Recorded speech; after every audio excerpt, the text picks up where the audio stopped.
Cipriano sa kanyang tunga at bahagi ho na nawa maunawakan natin ang dulot ng ating pananampalataya. Sabi ko minsan ng iba si Cipriano kasi ay isa yan sa ating mga holy name of Jesus. So bahagi ho at nawa po rin ay lalo natin napalakas yung organisasyon na ito na kung tutuusin na po ay iilan na lamang sa parokya ng Diocese ng San Pablo ang may Holy Name Society. So, pero nawa, hindi o masabi natin mag-Holy Name ka para maligtas ka. Maliho yun. Kaya kayo nag-Holy Name o sumasama sa mga okisyong pagsimbahan, naglilingkod sa simbahan, naging lector sa commentator, naging mga sakristan. Why? Bakit? Kasi iniligtas ka ng Diyos. Nauna yung pagliligtas bago yung paglilingkod. Nauna yung grasya bago yung paglilingkod. Kasi kapag sinabi mo na kaya yan ay niligtas ng Diyos kasi naglingkod siya, nababayaran pala ang Diyos. Hindi. Yung paglilingkod mo, sana mo maging maliwanag sa amin natin. Yung paglilingkod mo ay alin? Prutas na yun ng pagliligtas ng Diyos. Alin yung nauna? Pagliligtas ng Diyos. Yun ay hindi na huwag natin kalimutan. Bahagi yun. Kaya nga sabi ni Propeta Isaias, ikaw ay tinawag ko mula pa sa sinapupunan ng iyong ina. Hindi pa tayo naging mga membro ng mga simbahan, hindi pa tayo maaaring nakapag-aral, tinawag na tayo ng Diyos. Ay, tayo na lang ay tumutugon na lang tayo. Kaya sana, yun ang huwag natin kaligtaan. Ang pangunguna ng grasya ng Diyos na kung tusin, kaya nga may rito tayo ngayon natin, nilagyan natin ng puting damit. Nung naalala natin, kailan tayo nilagyan ng puting damit. Nung binyag, pinapaalala sa amin, magkakataon. Ay siguro sabi nga natin, ba't hindi natin ginagawa ito sa lahat ng mga namatay?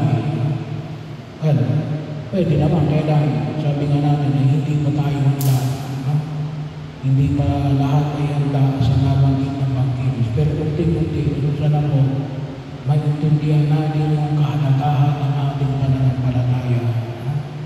Hindi ka iniligtas ng Diyos. Una, atigin siya na gawa ng pagkilos mo. Ang pagliligtas ng Diyos ay una, atigin siya na pagkilos ng Diyos.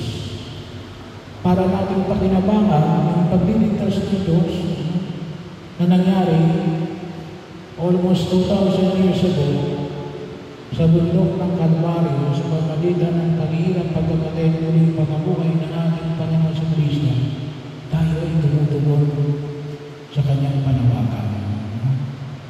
Kaya sana, sabi nga natin, yun ang doon tayo humuhugot ng lakas na alin, kagandahan loob ng Diyos. Na alin, na tayo ay iligtas mula sa pagkakasala. Mula sa pagkakasala na kumutusin ay umuugat pa doon sa unang pagkakasala ni Eva at ni Adam. Na kumutusin ay magiging bahagi, natalamsikan tayo. Pero sana po huwag natin kalimutan natin yung kanyang pagliligtas ay inialay niya para sa lahat. Pagkakataon yun. At nawa, pagkinabangan natin, higit natin pahalagahan. Kaya, ang unang pagkilos ay yung pagliligtas ng Diyos. Yung pangalawang pagkilos ay yung pagtugon natin. Yung kutawagin na po natin ay pagpapatunay natin at ka nagpapakabuti. Alam ito sa Diyos, para maligtas ng Diyos, chronologically siguro, pero theologically mali. Kaya nga nagpapakabuti, bakit? Iniligtas ka na ng Diyos. Iniligtas na sa Diyos sa Sipriano. Yung kanyang pagpapakabuti ay pagpapatunay lamang na alin. Kaya nagpapakabuti pala sa Sipriano kasi yan natin. Yun ay gawain ng ang taong iniligtas ng Diyos. Ang pagpapakabuti. Gawain ng taong iniligtas ng Diyos ang umiwas sa masama. Bakit? Kasi ikaw ay mabuti. Kasi ikaw ay alin? Iniligtas ng Diyos. Ikaw ay anak ng Diyos. Kaya doon nagsisimula yung lahat ng biyaya ng pagpapala at pagkilos natin sa Biblia na ito. At sana po, yun ang